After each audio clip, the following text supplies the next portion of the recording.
विद्यार्थी मित्रांनो, इयत्ता 10वीच्या पद्य विभागाच्या व्हिडिओ मालिकेमध्ये मी डॉक्टर देविदास श्रीमंत गुरव आपलं सहर्ष स्वागत करत आहे. आज आपण आश्वासक चित्र नीरजा राजन धुळेकर यांच्या कवितेचा आस्वाद घेणार आहोत. या कवितेची मध्यवर्ती कल्पना काय आहे, भावार्थ काय आहे, संदेश भावना याच्यामध्ये कशी व्यक्त झालेली आहे, आकलन कृती कशी विचारली जाते, काव्य सौंदर्य रसग्रहण कृती कशी सोडवायची आणि कशी लिहायची याचं सविस्तर स्पष्टीकरण आपल्याला या ठिकाणी बघायला मिळणार आहे आणि ऐकायलाही मिळणार आहे. आश्वासक चित्र या कवितेमध्ये कवयित्री नीरजा यांनी एक मूल्य सांगण्याचा प्रयत्न केलेला आहे. नीरजा या श्रीवदी कवयित्री आहेत. वेना, श्री गणेशा, निरर्थकाचे पक्षी इत्यादी त्यांचे कविता संग्रह आहे. आणि ही जी कविता आहे ही निरर्थकाचे पक्षी या काव्यसंग्रहातून घेतलेली आहे. प्रस्तुत कवितेमध्ये कवयित्री नीरजा यांनी स्त्री पुरुष समानतेचे चित्र रेखाटले आहे आणि ते चित्र भविष्यात साकार होईल असा विश्वासही व्यक्त केलेला आहे. सदर कविता स्त्री समानतेची मूल्य, स्त्री पुरुष समानतेची मूल्य रुजवणारी आहे. चिंतनशील कविता आहे. स्त्री पुरुष समानतेचा हा जो विचार आहे हा सर्वकालिक आहे असंही मत या कवितेमध्ये दिसून येतं. यानंतर आपण कवितेकडे वळू. कविता वाचूया. आधी लक्ष द्या. कविता आहे आश्वासक चित्र. कवयित्री आहे नीरजा. तापलेल्या उन्हाच्या आडोशाला बसून खेळते आहे एक मुलगी केव्हाची.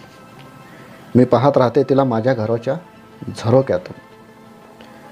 ती मांडीवर घेते भावलीला, एका हाताने थोपटत तिला चढवते आधन भाताचं, भातुकलीतल्या इवल्याशा गॅसवर. बाजूला खेळतो आहे मुलगा हातात चेंडू घेऊन, खूप उंच उडवून चेंडू नेमका झेलतो तो हातात. मुलगी पाहत राहते कौतुकानं त्याच्याकडं. अचानक बाजूला ठेवून भावलीला ती जवळ जाते त्याच्या. मुलगा दाखवतो तिला आपलं कसं पुन्हा एकदा. मुलगी चेंडू मागते त्याच्याकडे. तेव्हा तो हसून म्हणतो, तू भाजी बनव छानपैकी पाल्याची. ती म्हणते, मी दोन्हीही करू शकते एकाच वेळी, तू करशील. मुलगा देतो चेंडू तिच्या हातात. उंच उडवलेला चेंडू आभाळाला शिवून नेमका येऊन पडतो तिच्या ओंजळीत. मुलगा पाहत राहतो आश्चर्यचकित. तशी हसून ती म्हणते, आता तू. मांडी घालून मुलगा बसतो गॅस समोर. दोन्ही हातांनी थोपटत झोपवतो भावलीला प्रथम, मग शोधतो पातेलं भाजीसाठी. हळूहळू शिकेल तोही आपलं कसब दाखवतानाच घर सांभाळणं. तापलेल्या उन्हाच्या आडोशाला बसून. माझ्या घराच्या झरोक्यातून दिसत आहे एक आश्वासक चित्र उद्याच्या जगाचं, जिथे खेळले जातील सारेच खेळ एकत्र. भातुकलीतून प्रवेशताना वास्तवात हातात हात असेल दोघांचाही, ज्यावर सहज विसावेल भावली आणि चेंडू जोडीनं. कवितेमध्ये कवयित्रीनं नेमकी कोणती भावना व्यक्त केली, या कवितेचा भावार्थ काय ते बघूया. बघा, भर दुपारच्या तापलेल्या उन्हाच्या आडोशाला बसून एक मुलगी केव्हाची भातुकलीचा खेळ खेळते आहे. झरोक्यातून कवयित्री हे दृश्य केव्हाचे पाहते आहे. ती मांडीवर भावलीला थोपटत व दुसऱ्या हाताने भातुकलीच्या गॅसवर भाताचं आधण ठेवते आहे. बाजूलाच एक मुलगा हातात चेंडू घेऊन खेळतो आहे. चेंडू उंच उडवून नेमका झेलतो आहे. मुलगी कौतुकाने पाहते. अचानक भावलीला बाजूला ठेवून ती जवळ जाते. मुलगा आपले चेंडू झेलण्याचे कौशल्य तिला दाखवतो. मग मुलगी त्याच्याकडे चेंडू मागते. तेव्हा तो हसून म्हणतो, तू भाजी बनव पाल्याची. तुला चेंडू झेलण्याचे कौशल्य जमणार नाही. तेव्हा मुलगी आत्मविश्वासाने म्हणते, मी दोन्हीही करू शकते एकाच वेळी, तू करशील? तेव्हा मुलगा तिच्या हातात चेंडू देतो. मुलगी चेंडू उंच उडवते. आभाळाला जणू स्पर्श करणारा चेंडू तिच्या ओंजळीत अचूक विसावतो. मुलगा आश्चर्यचकित होऊन पाहतो. तेव्हा ती मुलगी हसून म्हणते, आता तू. याचा अर्थ, आता तू तुझे कौशल्य दाखव. मुलगा गॅससमोर मांडी घालून बसतो. प्रथम दोन्ही हातांनी बाहुली थोपटत झोपवतो. मग भाजीसाठी पातेल्याची शोधाशोध सुरू होते. कवयित्री म्हणते, तापलेल्या उन्हाच्या आडोशाला बसून घर सांभाळण्याचे म्हणजे सांसारिक कामे कौशल्य तोही हळूहळू शिकेल. माझ्या घराच्या खिडकीतून भविष्यातील उद्याचे आश्वासक चित्र असं म्हणूया त्याला, विश्वासमूलक व आशादायी चित्र दिसत आहे. उद्याच्या संसारी जगात सारेच समानतेने वागतील. भातुकलीच्या स्वप्नवत खेळातून प्रत्यक्षात स्त्री व पुरुषांमध्ये परस्पर सामंजस्य, समसमानता, परस्परावरील विश्वास, स्नेहभाव वाढेल असा आशावाद व्यक्त केला आहे. हा झाला कवितेचा भावार्थ. आता या कवितेमध्ये आकलन कृतीमध्ये काय विचारले जातील ते बघूया. म्हणजे तुम्हाला कवितेचा विषय पण कळेल, कवितेतील पात्र कळतील, कवितेमधील मूल्य कळतील आणि आश्वासक चित्र दर्शवणाऱ्या ओळीसुद्धा कळतील. कवितेचा विषय आहे स्त्री पुरुष समानता.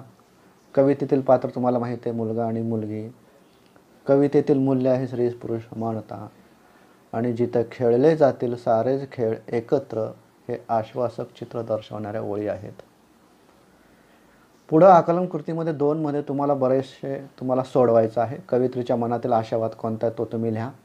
कवितेचा कविता संग्रह कोणता आहे मगाशी सांगितलं तो लिहा. तापलेलं ऊन याचा अर्थ लिहा.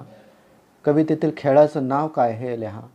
मुलगा आश्चर्यचकित झाला कारण तेही लिहायचं आहे. आणि मुलगी टिंब बसून खेळत आहे हे तुम्ही सोडवायचं. कारण आकलन कृती सहज तुम्हाला लिहिता येतं, कारण तुम्ही लिहिलं पाहिजे. फक्त राहिला भाग आता काव्य सौंदर्य कृती आणि रसग्रहणाची कृती, त्याचं आपण स्पष्टीकरण करूया. काव्य सौंदर्य कृतीमध्ये बघा एक ओळ दिलेली आहे.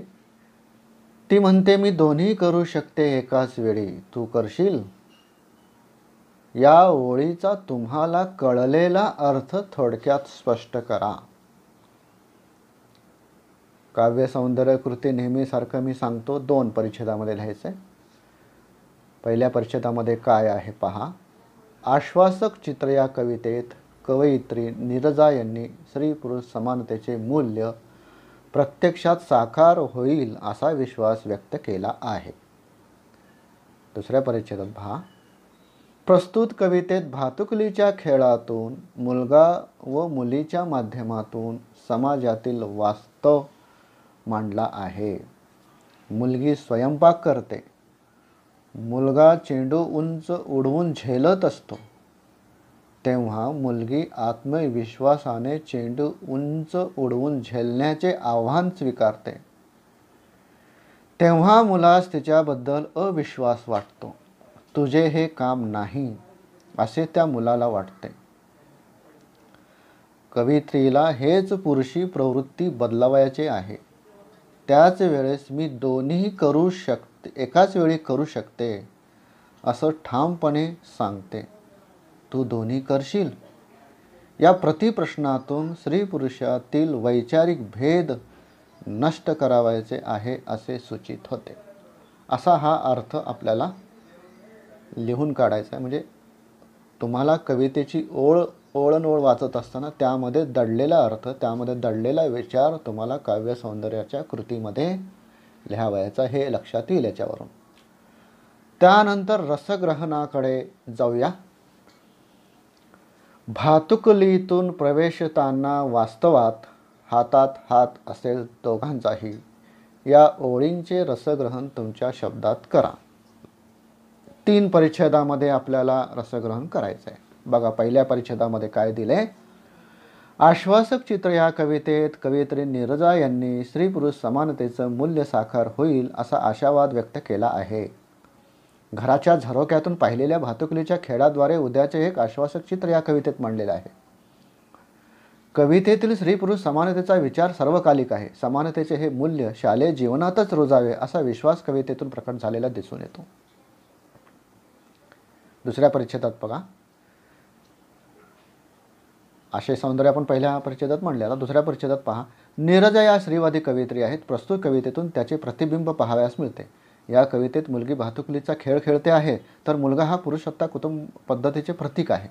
मुलगी चेंडू उंच उडून झेलण्याचा खेळ खेळू शकणार नाही अशी त्याची धारणा आहे, परंतु मुलगी आत्मविश्वासाने आव्हान पेलते व मुलास भावलीला ठोपटावयास तसे स्वयंपाक करायला सांगते.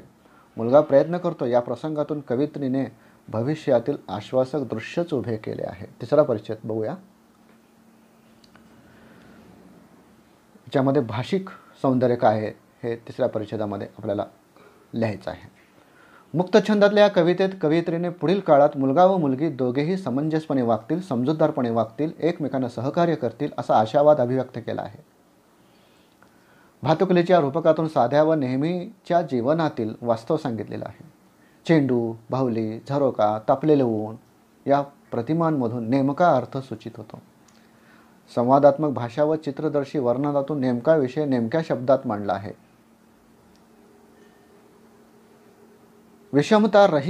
विषमतारहित समाज ही संकल्पना कवितेमध्ये जाणवते.